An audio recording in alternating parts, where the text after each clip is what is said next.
srdečno pozdravljeni, spoštovani gledalci in gledalke. Ne vem, a ste bili ali niste bili, ampak če niste bili, potem bi lahko šli. O čem govorim? Govorim o naši spletni strani, če le imate internetni dostop. Torej, www.klepetobkavi.si je tisti naslov. Najbolj sveže, aktualne novice, ki jih ne najdete nikjer drugje, najdete jih torej na www.klepetobkavi.si. Poleg tega pa tudi vse minule posnetke na YouTube kanalu imamo že več kot 1.300.000 ogledov. Mislim, da smo že zdaj skoraj na 1.400.000 plus.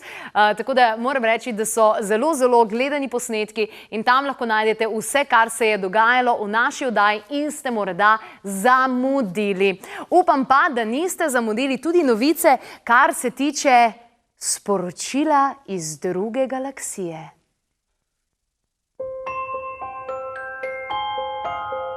Sporočilo iz druge galaksije je zgodba za otroke in odrasle.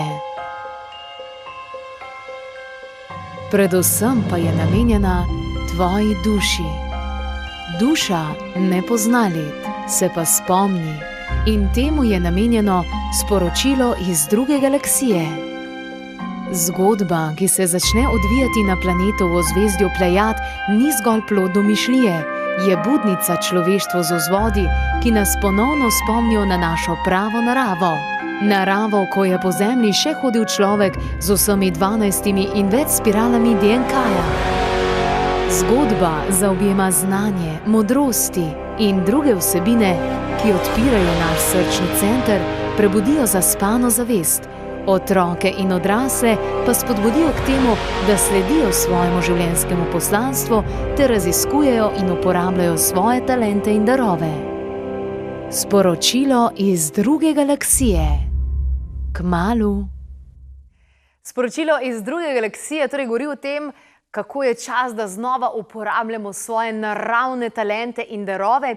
In eden izmed naših naravnih talentov in darov je ta, da nekoga pogledamo v obraz in hitro vemo, a je to človek, ki mu lahko zaupamo, a je to človek, ki je, kaj pa vem, na koncu, ne, mogoče celo homoseksualno usmerjen, a je to človek, ki mu lahko tudi zaupamo in še kaj in še kaj. No, danes bomo govorili o tem, kaj lahko razberemo iz obraza. In v naši družbi je Dušan Donko. Lepo pozdravljen, dobrodošel. Predvsem pa hvala lepa, da si se odzval našemu povabilu. Torej, daoist, Dušan Donko, zaupal pa nam bo več o tem, kako je dejansko obraz, ogledalo naše duše in kako pri obrazu, kaj lahko v bistvu razberemo iz obraza? Ja, zdaj, če si predstavljam, da če bi obrnili srce nazven, dobimo naš obraz. To pomeni, kaj nekdo čuti, kaj si misli, nek psihološki profil, na drugi strani lahko tudi vidimo njegovo pot ali pa srečo. Ne vem, kje sem zdaj to prebrala, mogoče glih na tvoji spletni strani, da na Kitajskem nek cesar ali kaj je bil, da ni ljudem posojal denar, ne vem, glede na njihov obraz ali nekaj takega. Bankir je bil, ja. Aha, bankir. Ni pisal pogodb, ampak je pogledal obraz pa rekel, tebi posodim za 1 leto toliko. Tebi posodim za 10 let toliko. Aha. Sama sem pred leti naletela tudi na knjigo o fizognomiki, se pravi znanosti, kar se tiče obraza. In tam sem ugotovila, da recimo je bila ta veda, veščine, ne vem, kakorkoli bi temu rekla, se pravi te modrosti, so bili na voljo pravzaprav vsem ljudem. Vsi so to poznali, potem pa je prišlo do nekih dogodkov, kjer so te knjige dejansko zažgali, to znanje so dejansko preganjali, zaradi tega, ker, ne vem, so prišli na prave pozicije ljudje, ki pa bi lahko marsikaj negativnega razbral jim iz obraza. Ja, to se je skozi zgodovino dostikrat dogajalo, da pač se malo znanje skrilo v kakšne kraljeve knjižnice, navadni ljudje pač niso imeli več dostopa, razen mogoče kakšne vedeževalke ali pa katere pa ne bi jemljali toliko resno. Ampak zdaj se spet nekako vrača, da ljudem postaja zanimivo vedeti več o sebi. Vedeti več o sebi. Saj je čas, da zvemo pravzaprav, kdo smo in da kakšno informacijo pa vendarle dobimo. Nam boš ti ponudil danes eno tako mini lekcijo, da se bomo mi tudi malo naučili tiste osnove, se pravi, ko pogledamo obraz, kaj moramo zdaj gledati? Ja, najbolj bistvena osnova je to, da vidimo levo in desno stran. Zdaj, če bi nekdo naredil sliko iz leve dela obraza pa z desnega, torej 2 leva, 2 desna, bi imel dejansko 2 različne osebi. obstaja aplikacija, lahko vsak se slika, pa potem mu desno da skupaj z desno, levo z levo in zelo zanimivo videti. Zdaj pa načeloma je tako, naša leva stran je bolj tista, ki je vezana na linijo očeta, torej bolj moška stran, in desna stran je bolj mamina stran. In ponavadi, ko v javnosti nastopamo, raje kažemo levo stran obraza. Ja, 3 sezone kažem napačno stran. Evo, se bom presedla, bom zdaj takole govorila. Leva stran, leva stran. Zakaj pa leva stran?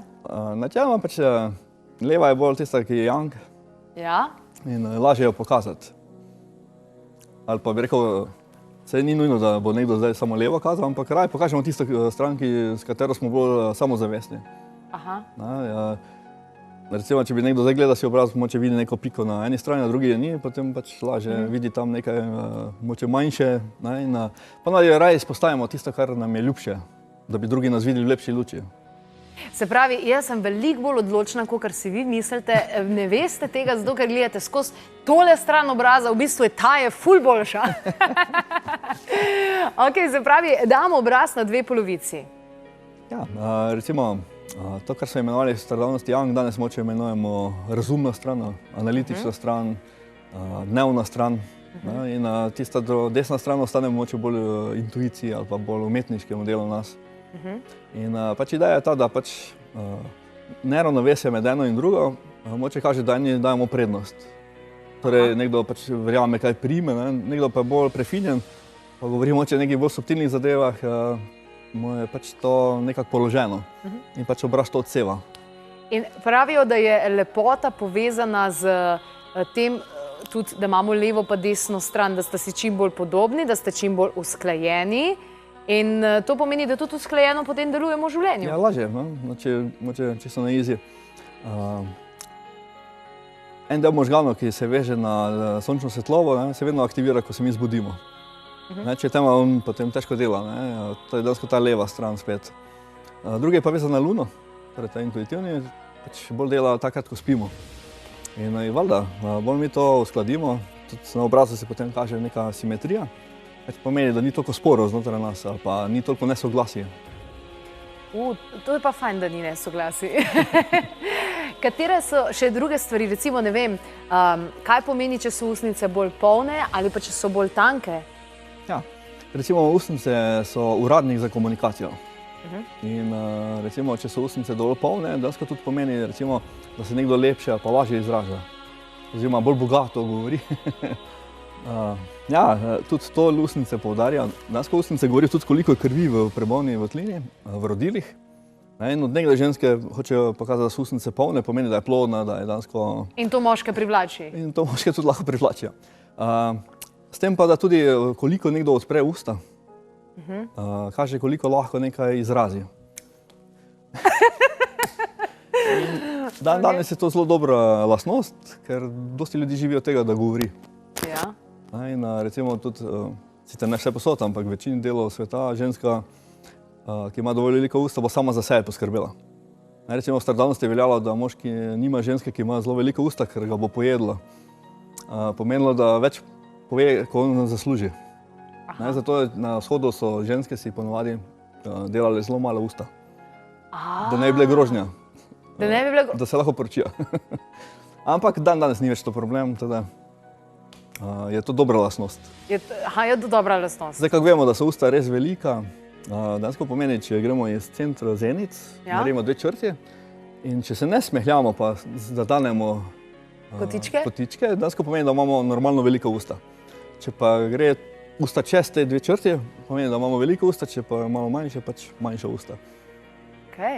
Teda ni dobro primerjati svojih ust z drugim, ker razmerja na nekem obrazu so edinstvena, teda je smešno primerjati z nekom drugim.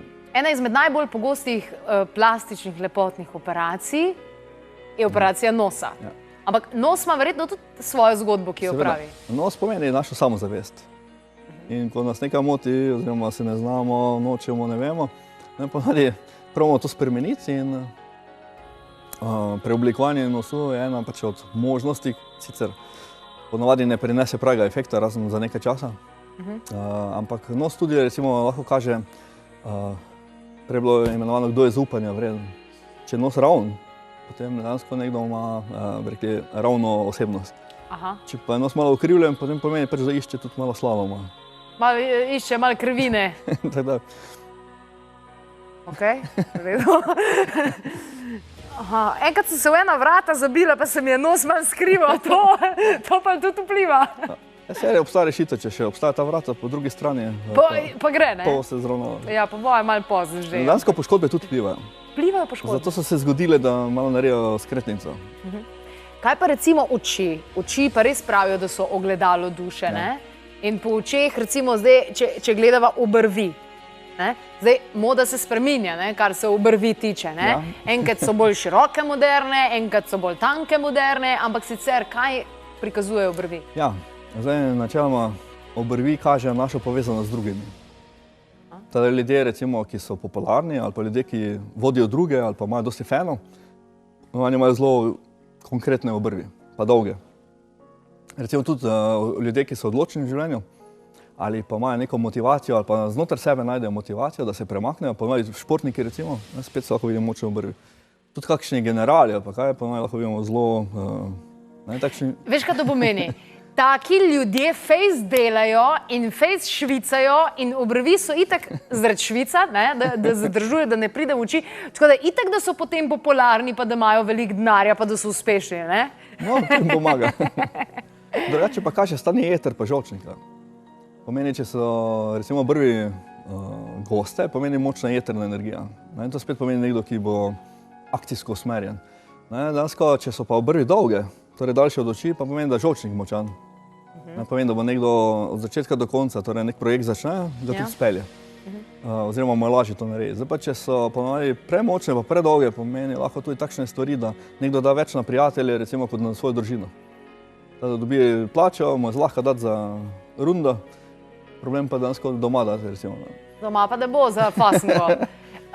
Velikost oči, eni imamo velike oči, meni pravijo, da imam velike oči. Ja, predvsem. Ja? Eni imajo pa bolj majhne, ne? Kakšno je tukaj? Načeloma tako, koliko odpiramo oči, kaže njihovo velikost. Zdaj, bolj odprte oči pomeni, da pretvarjamo energijo v čustven odziv. In ponovadi nekdo, ki dela, recimo na televiziji, ali pa nekdo, ki nastopa, je fajn, da ima velike oči, ker potem lažje pritegne ljudi, ker dejansko lažje da nekaj iz sebe in ga čutijo. Recimo dosti pevk, igralcev, ko bojo odprli oči, so privlačni in zanimivi za ljudi. Recimo biznismeni ali pa nekdo, ki je moče v politiki, pa raje malo pripre oči, kar pomeni, da energijo smelje v mentalni svet in kalkulira. Torej, govori eno, ampak zadaj že pač ima neko drugo zgodbo, svojo zgodbo. In ponavadi, ko ljudje dajo oči malo ožje, dejansko so tudi pripravljeni manipulirati. Odprte oči, naivnost. Zelo priprte manipulacije. Se pravi, ko hočem enemu povedati, zdaj se pa ti ne zabavi več z mano, moram tako reči, zdaj se pa ti ne zabavi več z mano. Ker če rečeš, zdaj se pa ti ne zabavi več z mano, ne gre, ne? Ne, težko. Ne gre, težko. Kaj pa, koliko so oči blizu skupaj, pa koliko so daleč narazen? Ja, dejansko idealno bi bilo, da sta dva prsta, torej še za tretje oko. Aha, še za... A je? Ja, to je kar dobro. Ok, v redu, dobro.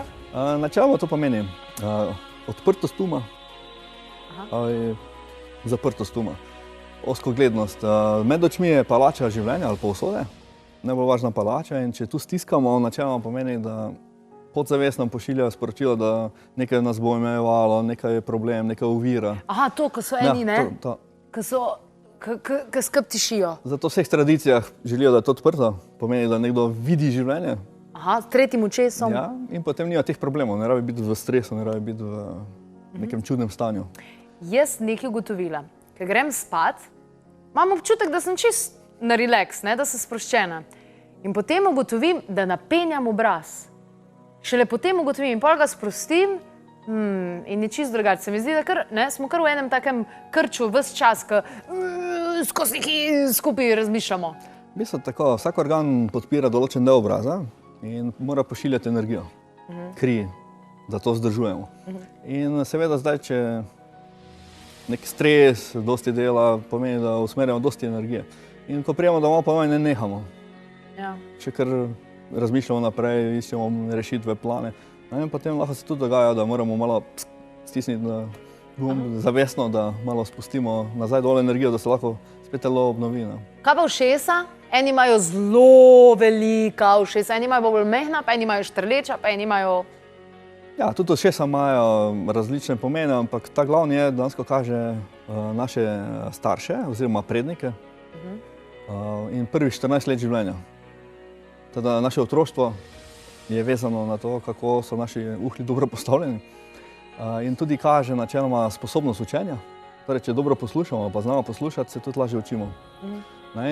Če so uhlji štrleči, pa naj pomeni, da smo bolj v svoji glavi. Teda ne radi poslušamo preveč. Če so recimo blizu glave, potem smo dejansko bolj primerni ali pa smo bolj poslušni. Teda, če ima otrok štrleč, lahko starši malo pričakujejo, da bojo testiral mejo, kaj vse lahko. Če pa tako, pa dejansko bolj na easy. No, ampak ti imaš recimo taka velika ušesa, jaz bi rekla, ne? Kar pomeni, da imaš dobro podporo prednikov? Ja, drugače tudi ušesa kaže nek potencial, ki smo ga sprejeli od naših prednikov, staršev. In načeloma, ja, veliko ušesa je en od znak dolgoživosti tudi. Ušesa lahko tudi kaže, recimo, ali je nekdo bolj športno usmerjen, ali je nekdo bolj intelektualno usmerjen, ali je nekdo bolj uživač. Recimo ušesa lahko tudi pokažejo, koliko bo nekdo skrbel za svoje starše, ko bo enkrat odrastal. Recimo ušesa so tudi zelo dober pokazatelj, ali nekdo planira za svojo prihodnost, torej, ali bo že organiziral si življenje, da potem ima nek varen pristan, ali pa nekdo živi samo bolj v tem nekem trenutku, iz dneva v dan. Ko sem malo prebirala to literaturo, sem se recimo zapomnila, da kad delaš posel, pri poslih in tisti ljudje pač na takšen način, da moraš pogledati, koliko je velika luknja za uho, da večja, ko je, bolj je odprt pa radodaren, manjša, ko je, bolj je škrt. Ja, dejansko to pomeni spet odprtost ali pa zaprtost uma. In tudi lahko pomeni, koliko je nekdo dojemljiv. Drugače tudi ta luknja pomeni tudi maternico. Maternica? Prihod. Teda sam na začetek bivanja na zemlji je nakazan s tem, potem gre čez ušesa, gre na čelo, od 15. leta do 30. potem čelo. Potem od obrvi pa do vrha nosu, oziroma pod nosom je potem srednji del življenja, tam do 50. potem pa dalje vse je pod nosom. Obraz se spreminja, to je jasno.